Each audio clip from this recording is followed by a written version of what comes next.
आज हम पढ़ेंगे profit and loss and discount. ये PYQ है जो यूपीएससी सी सेट में पहले कभी आ चुके हैं। वो सारे क्वेश्चन सॉल्व करेंगे और शॉर्ट में देखेंगे, सबसे छोटे फॉर्म में इसको कैसे सॉल्व कर सकते हैं तेज़ी से। तो अभी यूपीएससी की जो प्री है वो आने वाले 4/24 को है। तो आइए उसकी तैयारी करते हैं और आज का क्वेश्चन सॉल्व करते हैं। PYQ of profit and loss discount. First question है, if Sohan while selling two goods at the same price makes a profit 10% on one good and suffer a loss of 10% on other. ये सी set 2014 में आया था। अभी इसके कुछ option दिए गए हैं, इसको सॉल्व करके देखते हैं कौन सा ऑप्शन करेक्ट है। इसमें देखो क्या है कि एक पर लॉस हो रहा है और एक पर प्रॉफिट, और दोनों सेम है। अगर दोनों कंडीशन में सेम है, लॉस परसेंट और प्रॉफिट परसेंट अगर सेम होता है तो हम क्या करते हैं, इसमें लॉस ही होता है। तो हमें फाइंड करना है loss percent. Loss percent equal to क्या होता है, दोनों का लॉस परसेंट या प्रॉफिट परसेंट। एक का loss into profit by 100। Loss का परसेंट प्लस प्रॉफिट का परसेंट और बाई 100, ये फार्मूला होता है हमारे पास। तो इसमें क्या हुआ है, एक में 10% लॉस हुआ है और दूसरे में 10% का प्रॉफिट हुआ है बाई 100। तो ये कट गया। तो इसमें क्या आता है, लॉस आता है। अगर दोनों सेम हो तो लॉस ही होता है, अगर दोनों सेम ना हो तो लॉस या प्रॉफिट हो सकता है। जो बड़ा होगा वो होगा, अगर प्रॉफिट बड़ा होगा तो प्रॉफिट होगा, लॉस बड़ा होगा तो लॉस होगा। तो इस कंडीशन में दोनों अगर सेम रहता है तो लॉस होता है। और वो कितना होता है, तो लॉस इंटू प्रॉफिट का दोनों का आपस में मल्टीप्लाई कर देते हैं और 100 से डिवाइड कर देते हैं। तो इसमें आ गया 1, मीन्स 1% उसको लॉस होगा। A cow cost more than 4 goats but less than 5 goats. If a goat cost between 600 and 800, which of the following is most valid conclusion? ये सी सेट 2015 में आया था। ऑप्शन है ए काऊ कॉस्ट मोर देन 2500। बी है ए काऊ cost less than 3600। सी है ए काऊ cost between 2600 and 3800। D है ए काऊ cost between 2400 and 4000। तो आओ सॉल्व करके देखते हैं इसका कौन सा ऑप्शन करेक्ट है। नेक्स्ट क्वेश्चन है कि एक काऊ का जो प्राइस है वो 4 बकरी के, एक 4 गोट के प्राइस से अधिक है, और जो एक काऊ का दाम 5 गोट के प्राइस से कम है, मतलब इन दोनों के बीच में है। और जो गोट का प्राइस है वो 600 से 800 के बीच है। तो इसमें 4 ऑप्शन दिए गए हैं, चारों में सबसे मोस्ट करेक्ट कौन सा होगा। तो देखो इसमें होने को तो कुछ भी हो सकता है, लेकिन जब हम पढ़ते हैं इसका ऑप्शन, तो ऑप्शन ए क्या है, ए काऊ गॉट मोर देन 2500। भाई अगर 600 की थी तो 400 से वो था, 4 से अगर मल्टीप्लाई करें 2400 आना चाहिए था। तो 24 से हो सकता है था कि 1 रुपये ही गाय का दाम अधिक होता, 2400 1 रुपीज़ होता। लेकिन ऐसा नहीं, उसमें 2500 दिया है, तो ये उतना सूटेबल नहीं लगता है। करेक्ट तो हो सकता है लेकिन बिल्कुल सूटेबल नहीं है। बी है ए काऊ कॉस्ट लेस देन 360। अब 6 गायों, मतलब अगर 600 के रेट में 6 बकरी है तो उससे कम होगा। नहीं भाई, ये भी हमें करेक्ट नहीं लग रहा है। सी है ए काऊ कॉस्ट बिटवीन 2600 एंड 3800। ये भी क्या है कि करेक्ट नहीं हो सकता है।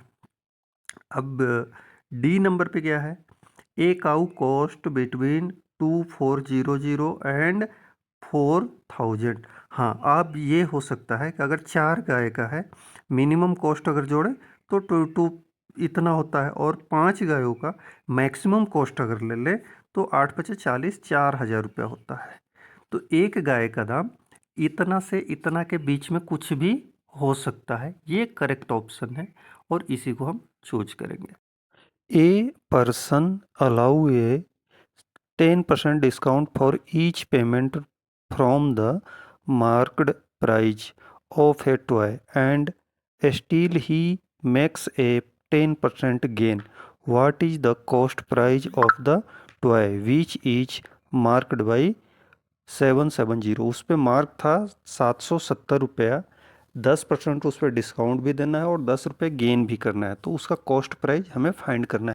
770 ये हमारे को मार्केट प्राइस है, इस पर उसको 10% की रिबेट मिलती है, तो उसका सेल प्राइस क्या आएगा? तो सेल प्राइस निकालने के लिए जब मार्केट प्राइस से सेल प्राइस निकालते हैं, सेलिंग प्राइस, तो क्या करते हैं कि जितना मार्केट प्राइस है, मार्केट प्राइस और 100 माइनस डिस्काउंट परसेंट, तो 100 माइनस डिस्काउंट का परसेंट कितना है? 10% बाई 100, इतना करते हैं। तो इसको करते ही सेलिंग प्राइस हमारा निकल जाता है। अब इसको अगर करेंगे तो 770 इंटू 90/100, ए जीरो इस जीरो से गया, ए जीरो इस जीरो से गया। अगर इसको मल्टीप्लाई करें तो 9 7 9 जा 63, 6 कैरी हो गया, 7 9 जा 63 फिर से, और 9 कैरी इसमें जोड़ दें तो 69, इतना इसका सेलिंग प्राइस हो गया। अब सेलिंग प्राइस से हमें कॉस्ट प्राइस पे जाना है, कॉस्ट प्राइस पर जाना है, तो अब क्या करेंगे कि अब जस्ट CP कॉस्ट प्राइस बराबर क्या होता है? जस्ट ऐसा ही होता है, उसमें भी क्या होता है, यहाँ माइनस हुआ है तो वहाँ प्लस होता है, कितना? 10% प्रॉफिट हुआ है। तो अब क्या करेंगे कि तुम्हारे को 6 प्राइस निकालते हैं, CP निकालते हैं, तो जो सेल प्राइस है उसमें जस्ट इसका उल्टा करते हैं, 100 को ऊपर लिखते हैं, और जो आपका ये आया है कितना है? 100 प्लस प्रॉफिट कितना है? 10, तो इसको नीचे लिखते हैं। अब इसको सॉल्व कर लो तो क्या आ गया? 693 इंटू 100/110, एक जीरो से एक जीरो कट गया, ये 11 से एक कट जाता है, कितने बार में? 6 टाइम में 66 होता है, 6 बच गया और 3 है तो कितने टाइम में जाएगा? 3 बच गया और 3 है तो 3 टाइम में जाएगा। 63 और 10 से मल्टीप्लाई करेंगे तो 630, ये हमारा कॉस्ट प्राइस आ गया जिस पे सामान खरीदी गई थी। Gopal brought a cell phone and sold it Ram at 10% profit. Then Ram want to sell it back to Gopal at 10% loss. What will be the Gopal position if he agreed? ये देखो ऐसा है, अगर कम पर जो प्राइस, कम price पर हम same profit करते हैं और प्रॉफिट करने के बाद उसका क्या होता है? प्रॉफिट आगे बढ़ जाता है, टोटल सेलिंग प्राइस। अब उसके ऊपर अगर हम वापस लेते हैं तो वहाँ से 10%, तो 10% एक बार 100 रुपये का तो एक बार 110 रुपये का, तो कौन सा ज़्यादा होगा? 110 रुपये का 10% ज़्यादा होगा। गोपाल ने क्या किया? गोपाल ने जो सेल फोन था उसको मान लो 100 रुपये का खरीदा होगा और 10% इस पर प्रॉफिट लेकर बेचा होगा, तो 100 का 10% कितना होता है? 10 होता है। और ये राम कितना पर खरीदा? जितना पर ये बेचा उतना ही पर तो राम खरीदा, राम को ही बेचा है ना, तो ये 110 रुपये में खरीदा। अब ये वापस भाई गोपाल ने क्या किया? सेल फोन को 100 रुपये में खरीदा और 10% प्रॉफिट, 10% प्रॉफिट कितना हो जाएगा? 100 रुपये का 10 रुपये, और ये राम को बेच दिया, तो राम का कॉस्ट प्राइस क्या हुआ? 110। अब राम 10% के लॉस पर पुनः गोपाल को बेचता है, तो ये राम कितने में बेचेगा गोपाल को? तो इस पर 10% का लॉस हो रहा है, तो इसका 10% कितना होता है? 10/100, तो ये इसका हो गया 10% कितना? 11 रुपया। अब 11 रुपये के नुकसान पे, मतलब 101 का खरीदा 110 का, और 11th रुपया नुकसान किया। 99 में राम ने फिर गोपाल को बेच दिया। तो इस बार गोपाल कितना खरीदा? 99 में खरीदा, तो गोपाल को 1% का प्रॉफिट हो गया, क्योंकि वो फर्स्ट में 100 रुपये का खरीदा था, सेकंड में 99 रुपये का खरीदा। तो गोपाल को 1% का प्रॉफिट हुआ और राम को 1% का नुकसान हो गया। मतलब टोटल यहाँ पर जो है वो कॉस्ट प्राइस पहले का 100 रुपये था, अब 99 रुपये पर वापस उसको मिला, तो इसलिए गोपाल को 1% प्रॉफिट हुआ है। सिंपल सी बात। A shopkeeper sells a article at 40 and gets X% profit. However, when he sell at 20 rupees, he face same percentage of loss. What is the original cost? इसमें क्या है कि जितना परसेंट प्रॉफिट हो रहा है उतना ही परसेंट लॉस हो रहा है। तो इस कंडीशन में मिडिल वाला कॉस्ट प्राइस होता है, जो मिडिल में नंबर आएगा 40 और 20 के, तो निकालते हैं और देखते हैं। एक शॉपकीपर है, वो कोई आर्टिकल 40 रुपये में अगर बेचता है तो उसे 10% प्रॉफिट होता है। अगर यही 20 रुपये में सेल करता है तो 10% का लॉस होता है। यहाँ लॉस पर इतना हुआ और प्रॉफिट पर इतना हुआ, तो प्रॉफिट हो या लॉस हो, दोनों 10% ही हो रहा है, तो 10 रुपये बढ़ेगा। मतलब अगर कोई आदमी 100 रुपये का कुछ खरीदा, इस पे 10 रुपये अगर प्रॉफिट हुआ तो ये कितने में बिकेगा? 110 में 10 रुपये हो जाएगा। अगर 10 रुपये का लॉस हुआ तो लॉस भी तो सेम ही 10 रुपये का होगा, तो ये कितने में बिकेगा? 90 रुपये। मतलब जितना कम हो रहा है उतना ही इधर बढ़ रहा है। तो इसलिए इन दोनों के बीच में जो नंबर आता है वहाँ इसको वो हुआ होगा, 10% है, तो इसमें से 10 और इसमें से 10, तो तुम निकाल लो 40, क्योंकि 10% यहाँ प्रॉफिट हो रहा है, 10% यहाँ प्रॉफिट हो रहा है, यहाँ लॉस हो रहा है। तो 40 + 20/2 मीन्स 60/2 मीन्स 30, मीन्स 30 रुपये उसका कॉस्ट प्राइस था। तब भी उसको 10% का अगर वो 40 रुपीज़ में बेचा तो 10 उतना ही का लाभ हुआ, और जब उसमें लॉस में बेचा तो उतना ही उसको हानि हुआ। तो इसलिए हम क्या करेंगे, दोनों का मीन निकाल लेंगे, जो मिड पॉइंट है। 40 + 20 किया, 2 से डिवाइड कर दिया, 30 आ गया, तो 30 कॉस्ट प्राइस हो गया। A person bought a car and sold it for 3 lakhs. If he incurred a loss of 20%, then how much did he spend to buy the car? वो कार कितने में खरीदा था ताकि 3 लाख में बेचने पर उसे 20% लॉस हुआ? ये CSET 2020 में आया था। इसको सॉल्व करते हैं और डायरेक्ट फार्मूले से सॉल्व करेंगे ताकि हमारा सॉल्यूशन एक लाइन में कंप्लीट हो जाए।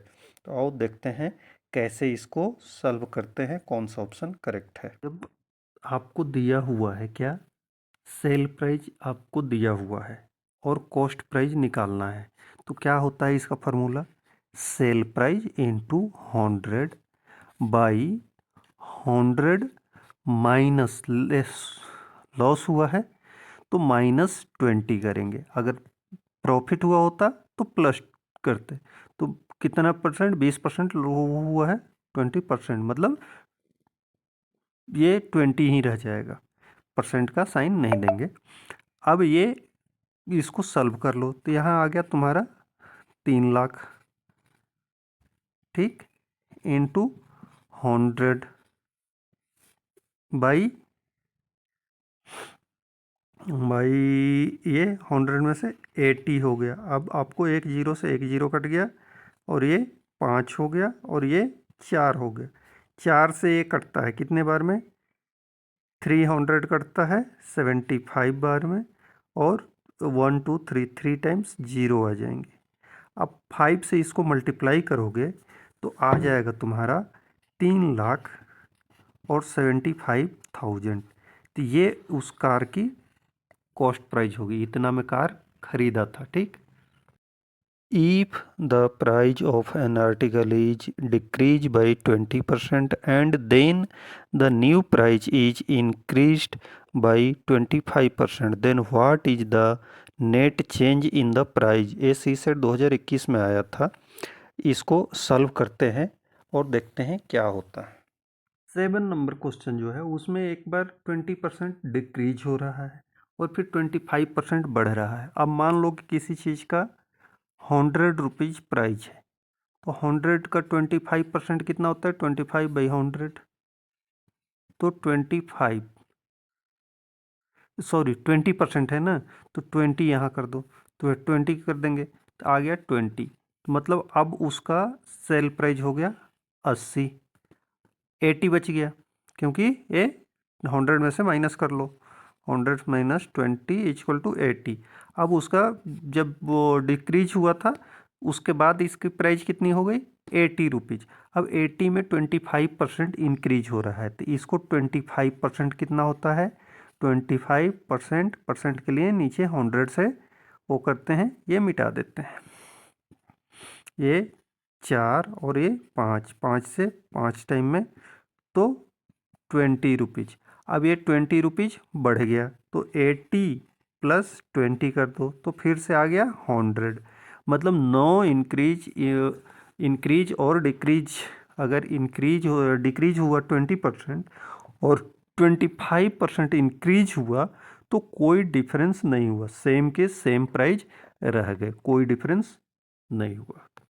क्वेश्चन नंबर 8 है, the increase in the price of a certain item was 25%, then the price was decreased by 20% and then again increased by 10%. What is the result? Increase in the price। ये just इससे पहले वाले जो बनाए थे उसी के लगभग सिमिलर है। तो देखते हैं, ये 2022 में CSET 2022 में आया हुआ क्वेश्चन है। इसको सॉल्व करते हैं और देखते हैं क्या करेक्ट आंसर ऑप्शन हो सकता है। ठीक है, आओ सॉल्व करते हैं। अब देखो 8 नंबर में क्या है, पहले 25% इंक्रीज हुआ, फिर 20% डिक्रीज हुआ, फिर 10% इंक्रीज हुआ, तो उसका फाइनल रिजल्ट कितना रहा? अब उसका इनिशियल प्राइस मान लेते हैं 100 है, तो ये 25% जब इंक्रीज हुआ तो कितना हो गया? 25 बढ़ गया और ये हो गया 125। ठीक, अब इसमें 20% इसका डिक्रीज हुआ, तो इसका 20% निकाल लो पहले और वो कर दो, ये 2 से 5, ये 5 से 25, तो ये 25 20 किसका 20% 25 होता है, तो 25% इसमें से माइनस कर दो, किस में से? 125 में से। तो 125 माइनस 25 किया तो 25 किया तो कितना आ गया? फिर से 100 आ गया। अब 10% फिर क्या हो रहा है? इंक्रीज हो रहा है, तो मतलब 10 रुपया और बढ़ जाएगा, तो अब कितना हो गया? 110। तो लास्ट इसका क्या हुआ? 10% इंक्रीज हुआ, लास्ट में क्या हुआ? 10% इंक्रीज हुआ, क्योंकि 25% इंक्रीज फिर 20% डिक्रीज, सेम ही रह गया। लास्ट में 10% इंक्रीज हुआ तो 10% इंक्रीज हुआ, बस हो गया काम। अब भी क्वेश्चन है, आज का लास्ट क्वेश्चन है, ए trader fixed the price of an article in such A way that by giving a rebate of 10% on the price fixed, he made a profit 15% if the cost of the article is 72, the fixed price on it is। ये CSET 2019 में आया था। आओ इसको solve करते हैं और देखते हैं। ये आज का अंतिम क्वेश्चन है, लास्ट क्वेश्चन है, क्योंकि प्रॉफिट एंड लॉस से इतना ही PYQ है। अब इस क्वेश्चन में क्या है कि उसका cost price, if the cost price is 72% cost price है। ठीक, अब इसमें हो क्या रहा है कि इसमें उसको 15% प्रॉफिट कमाना है, तो इसमें क्या करेंगे? पहले इसका 15% निकालेंगे, 15%, तो क्या हो जाएगा? 15 से मल्टीप्लाई और 100 से डिवाइड, तो इसको निकाल लो पहले, तो कितना आएगा? 5 से करेंगे तो 3 टाइम्स में, और ये 20 टाइम्स में, ये 10 हो गया और ये 35 से 36 हो गया। ठीक, अब इसको मल्टीप्लाई कर लो तो कितना आ जाएगा? 36 18, 3 3 9 1 10। 108 रुपया हो गया। कितना? 15%।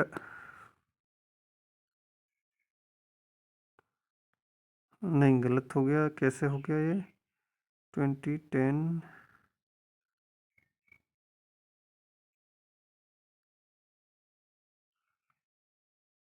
हाँ, तो ये कितना हो गया? 10.8 रुपीज इसका प्रॉफिट हो गया। तो इसमें अभी 10.8 हम ऐड कर लेंगे, तो कितना हो जाएगा?